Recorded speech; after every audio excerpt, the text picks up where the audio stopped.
I am absolutely doing good. Good afternoon, everyone.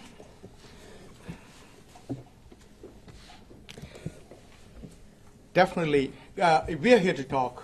Definitely, thank you for coming, and I appreciate it.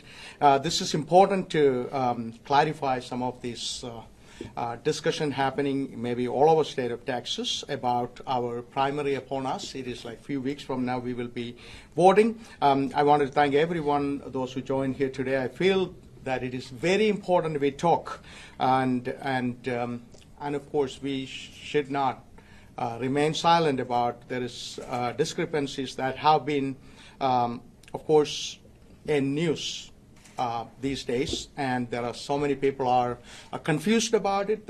We hear news of people complaining about their a number of ballot by mail application is being rejected, and so this is all the result of we all know it. The Senate Bill 1, the new voter laws or voter restriction laws or whatever that you wanted to call. And I wanted to appreciate our state representatives, Ron Reynolds here, and of course County Attorney Bridget Lawson and County District Attorney Brian Middleton, obviously John Odom, our election administrator. Robin Doddy is our IT director. Of course, the Democratic Party Chair, Cynthia Ginyard. Thank you for joining us, and obviously as our country and the county become more diverse, it is so important everybody get an opportunity to exercise their constitutional right, which is constitutional right. Many people fought and died for this right, and so we cannot take it lightly, especially after 2020 election. And this is important for us to talk about it and communicate with our citizens as our county continue to grow. And I don't know, did we pass 500,000 voter registration? We're about 503 now. Wow. 503,000 registered voters, and so we are growing, as you know, and we wanted to make sure we are continue to send in information so that people can feel comfortable, and also guiding them to navigate the Senate Bill SB1.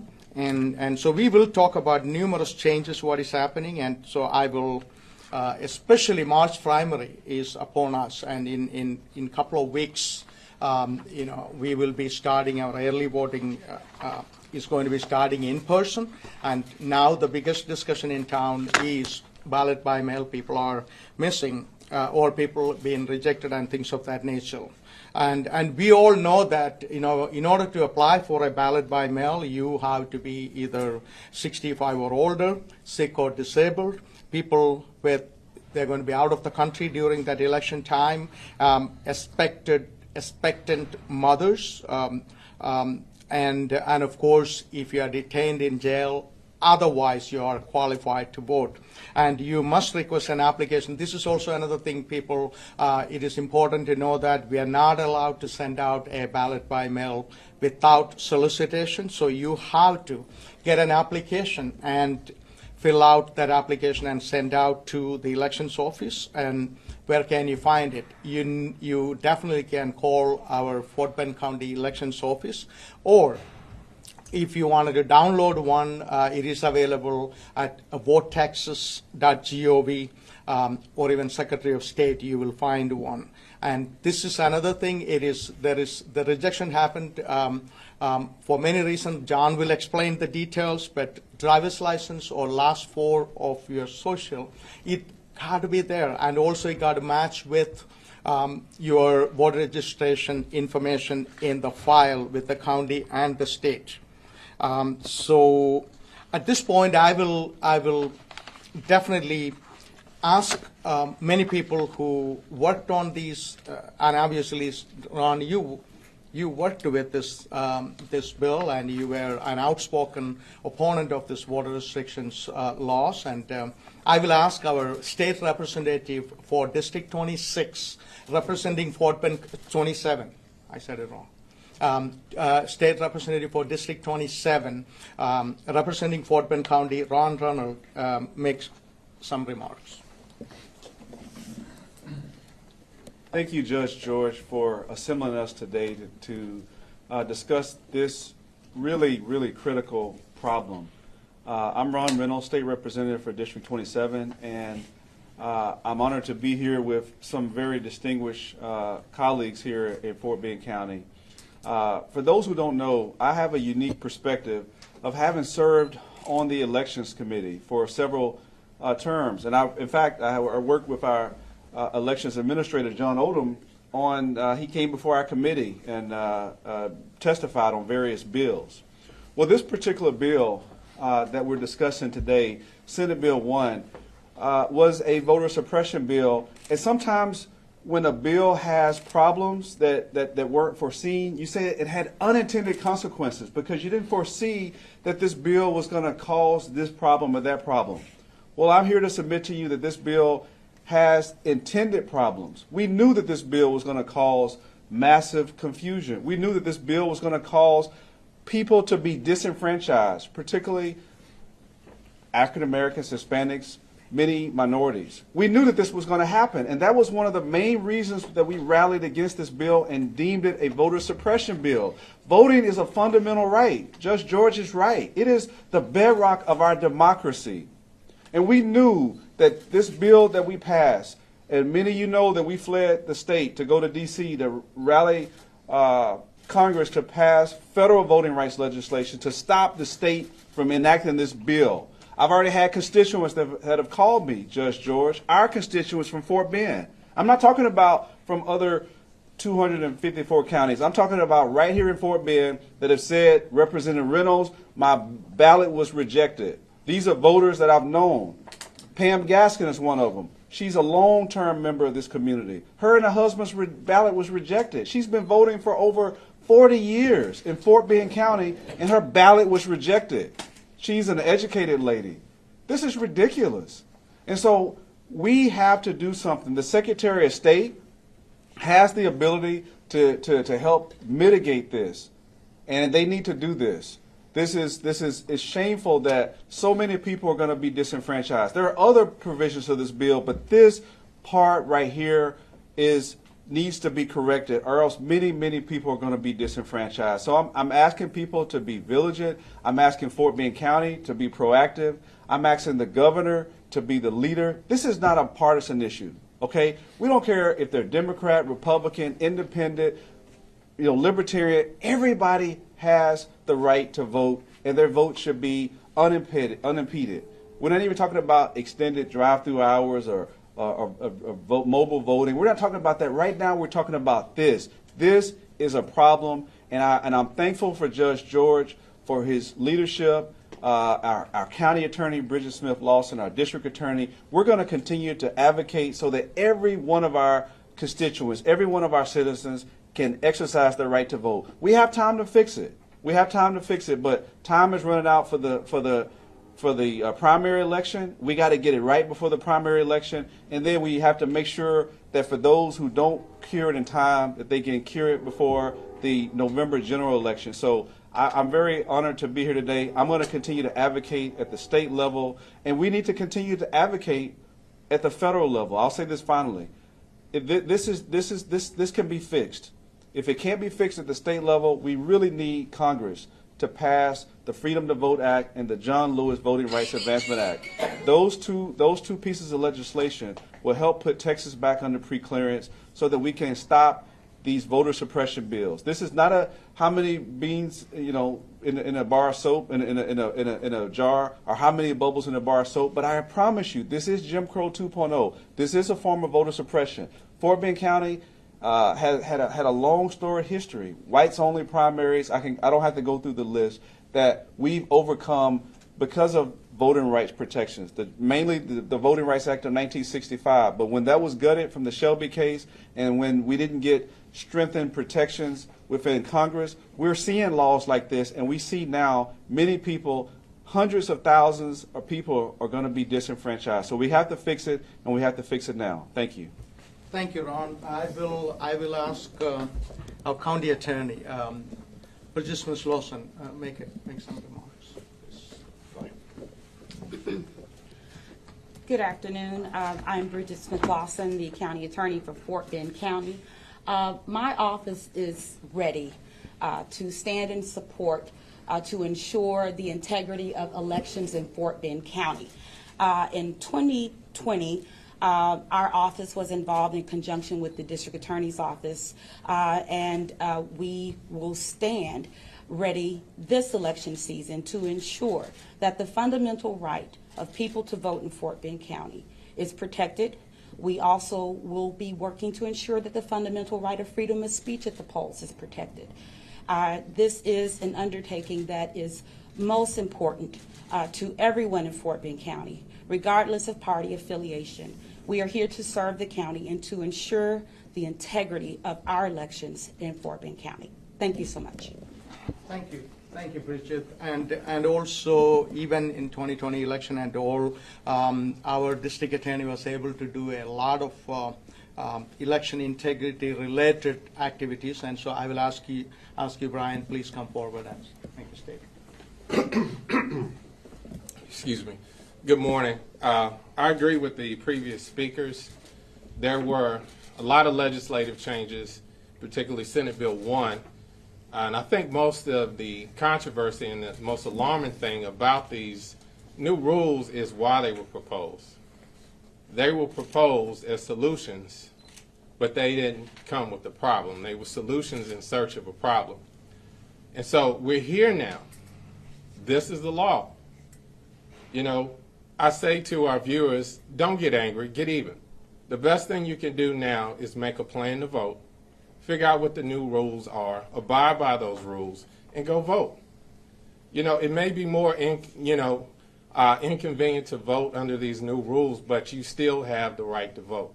And it is worth it to make a plan to go vote in person. If you don't like these changes, that's more reason to go vote. And contrary to popular belief, I think these legislative changes are going to be motivation for voters to go vote. And I would expect to see another year of record turnout. So I think maybe the intended consequences will probably backfire. And I'm certainly encouraging our viewers to go vote. Don't get angry. Go vote. Thank you. Thank you, Brian. And I tell you this, the redistricting, the Senate Bill 1, this is all created issues. One person is in the middle of all this stuff, trying to scramble things together so that he could serve the county and everybody could vote. That is none other than our election administrator, John Odom. And so anytime we talk, he's scrambling together to make things work, and it is not easy. And so I will ask John, you come and explain some of the struggles you're going through and how we are addressing that, please. Thank you very much, Judge George.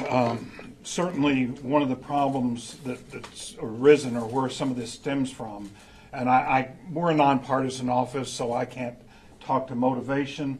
However, typically the legislature ends on the last day of May. The governor signs or vetoes bills. The Secretary of State has 6 months to redesign forms, to implement those changes, to issue directives. In this case, because this wasn't done until basically the end of October, we had took that 6-month window and it was compressed down to 2, which fell upon not only the Secretary of State but us during a period of redistricting and also during holidays. One of our issues, and so far we've not rejected any ballots because the only ballots we've sent out are overseas. We have rejected about half of our applications that have come in. Now, the rate of flow of those applications has been much slower than usual, largely because we didn't know what the application was supposed to look like until the week before Christmas. So the political parties generate these things, send them out pre-printed to voters, and the voters sign them and send them back in. Well, we just started getting our first batch yesterday. We had about under 600 probably apps through the first 2 weeks. Yesterday we got 1,000 probably, and we probably got another 1,000 a day. Up until 5 o'clock yesterday, we had processed effectively 244 applications. We'd rejected 264. The vast majority of those are because voters simply did not fill out the information that they're supposed to fill out. Senate Bill 1 requires that they add either their social, last 4 digits of their social or their driver's license number to the application. They will also have to add that to the ballot carrier envelope that comes back in.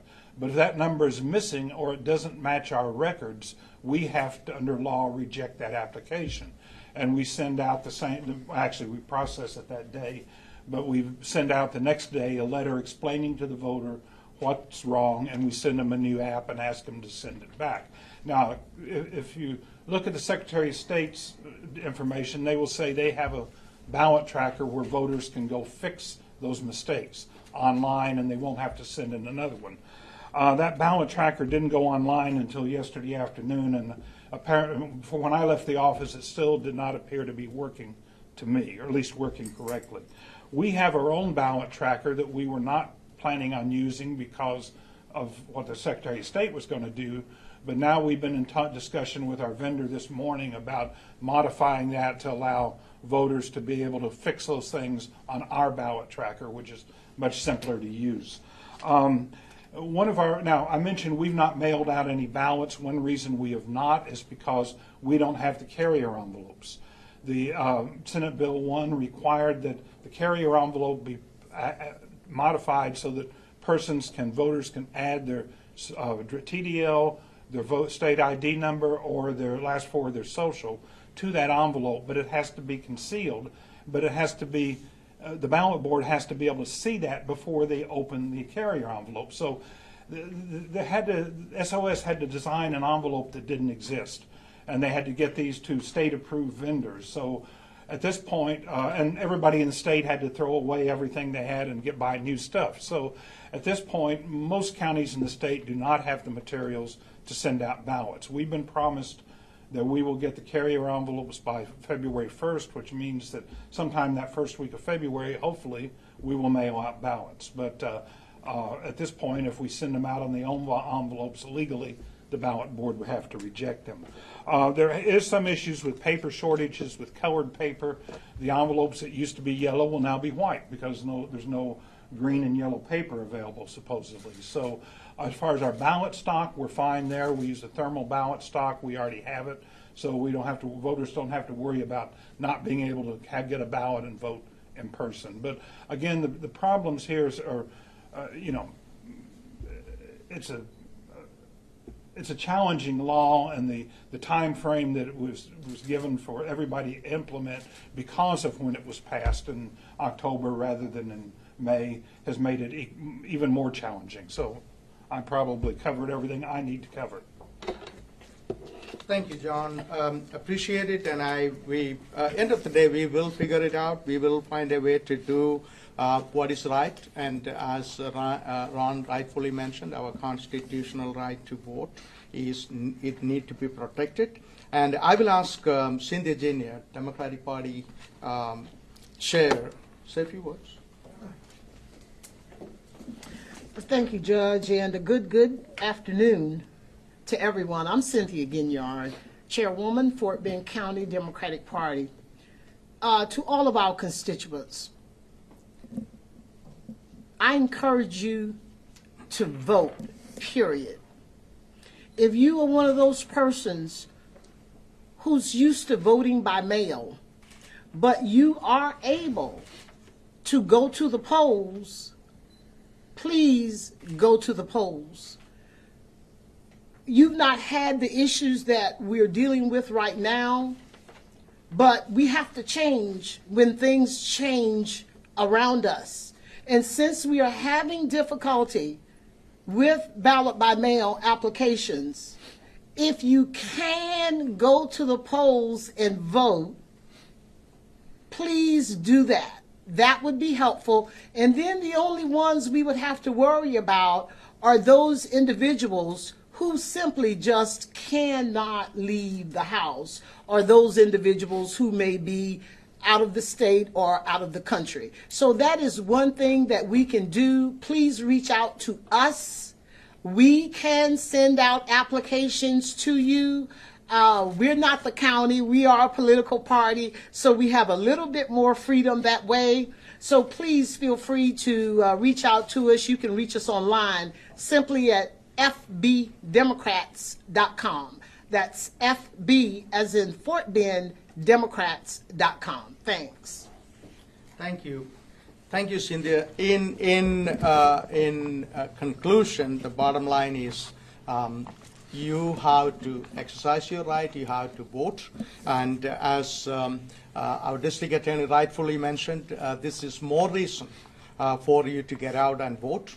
Our democracy, I feel our democracy is under attack, and your vote is the only thing is going to save our democracy, in my opinion.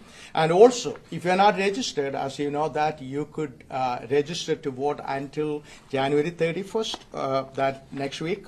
And also download these applications. You could go to votetexas.gov, and you have an option to mail it, email, or fax it, but if you email or fax it, the original form need to be mailed to the elections office. So, and also as John mentioned, we have the Secretary of State created a portal where they could you could track your ballot by mail, which is My Voter Portal.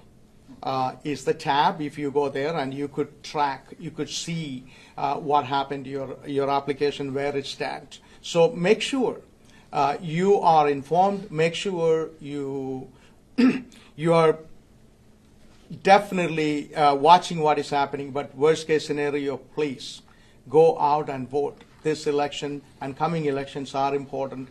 It is, and your voice need to be heard. With that, I will conclude this communication here, and if you have any question, we will entertain that at that time. Judge, what is the rejection rate so far of these mail-in ballot applications in the county? Right, John, you mentioned that, right? It's so far it's been very close to 50%. We don't know with these pre-printed apps that arrived yesterday if that will affect it. We have one concern. A lot of times parties or candidates who generate these and send them out, they're basically a postcard. And so people can see both sides of it when they mail it back. And our worry is that we'll start seeing some of these that voters won't want to write down their social or won't want to write down their driver's license. And so we don't know if it'll get better or worse at this point. By Monday, we will know that because we'll be processing a couple thousand apps probably this weekend. But we just simply don't know that. Follow up, what was it like, say, last year? Well, typically last year was generally, and the primary is a little higher because one of the reasons we would reject is that voters don't indicate a party. So it gets rejected for that election but accepted, say, for the general election. But probably around 5%. Normally, if it's not a primary, we're looking at under 2% probably. And most of those are simply failure to sign the form or failure to people who reply that aren't registered voters. But again, it's very, very low. This is, again, most of these are simply because voters aren't doing what they're now required to do, and that is add those numbers to the application.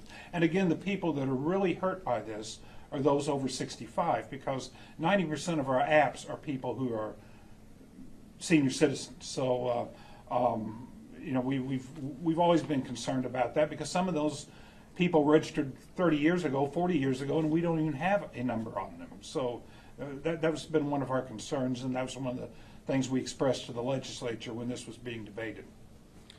Now, since the portal is temporarily broken or down, and y'all don't know when it's being fixed, when someone's application is rejected, does it have other options for them to make those corrections? Well, yes, we, again, as I pointed out, we so far we've been able to process them as they come in and send out that rejection letter in the next day's mail. And it explains, we actually use 4 different rejection letters depending upon the reason. And we also then send them a new app for them to complete and send back. We can't make any changes to that app on their behalf. So so far we've gotten, in fact, we actually had somebody called us this morning that had been rejected twice, one for one reason, one for another. But the key for the voter is to fill out everything that's on that app. and to put both numbers down, because, again, I honestly don't know when I registered to vote in Texas 14 years ago if I put down my social or if I put down my TDL. So if I put down the wrong one, I could be rejected. And so it's important that they give us as much information as they can possibly give us. Now, I know, sorry, just a follow-up to that, I know many viewers have reached out to us, also asking if putting that information is safe and secure and that it'll go to the right place. I mean, you can understand people are... I understand that completely. And again, that's why I'm a little concerned about the postcards that a lot of parties and candidates send out. Again, I don't know what we will get because, and if that will have any effect, but I'm just thinking in terms of what historically we've received. If they put these applications, and again, a husband and wife can put their applications in the same envelope, address it to early voting clerk 301 Jackson Richmond and mail them together. They could put 3 in there, whatever. It doesn't matter on the applications, but they do have to mail it or hand deliver before the start of early voting.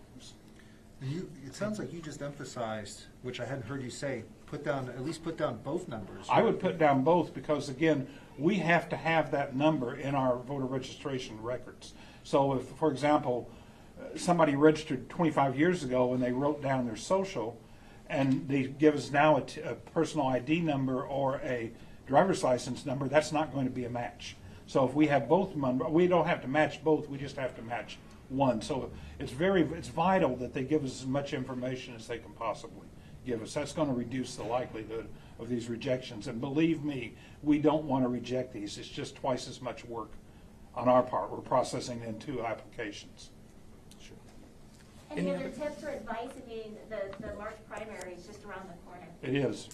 Well, again, bear in mind, we're not really, as of today, we're really not behind. We mailed out our overseas ballots that people had applied last Friday, which was the deadline, and normally we start mailing then the domestic about Wednesday or Thursday of the next week. It takes that long to get them together. So we think that, now next week we'll be behind, the following week we will be behind, but as of right now we're really not in a hole. And we may get that way, but we may have to start bailing. But as of right now, people wouldn't have gotten their ballots anyway, probably. Yes?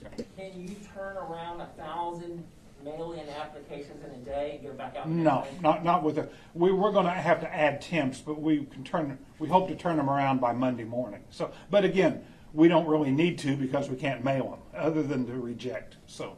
Right. So that 50% of the people who sent in mail-in applications that were rejected, up until through 5 o'clock yesterday. Right. That we processed. They'll still have a chance to easily get their ballot back. Right. Right. So they're not sitting at home thinking, "Oh my gosh, I just blew it." I mean, there's going to go vote. Yeah, but as Louise said in the comic strip, time's a wasted. We don't have a lot of time here. We're not we're not behind. And if we do get these materials by February 1st, we should be okay. But if we don't, if they're February 10th, if the vendor doesn't follow through on what they said, then we do have problems. So again, I would echo what Cynthia said. It's always safer to vote in person. Yeah. We had an email from somebody over a Uakava voter in Germany who went to mail his ballot to us yesterday, and they told him because of issues that would be 5 to 6 weeks before it got back. I don't know if that's true or not, but I contacted the SOS and they said they had not received any information to that effect from the postal systems. But again. Okay. Any additional questions? So I just conclude here saying that thank you, Robin, for being here, because we have, especially Commissioners Court, believe in integrity of election. That's the reason why 2 years ago when we bought our voting new equipments, we have a hybrid system with a paper backup, and that's the reason why I called Robin, our IT director, in case if you have any question. But what I'm hearing, what I'm understanding, learning more about it, please go in person and vote. And we are going to have enough locations available throughout the county. And we are going to be, pretty much it is 7 to 7, right?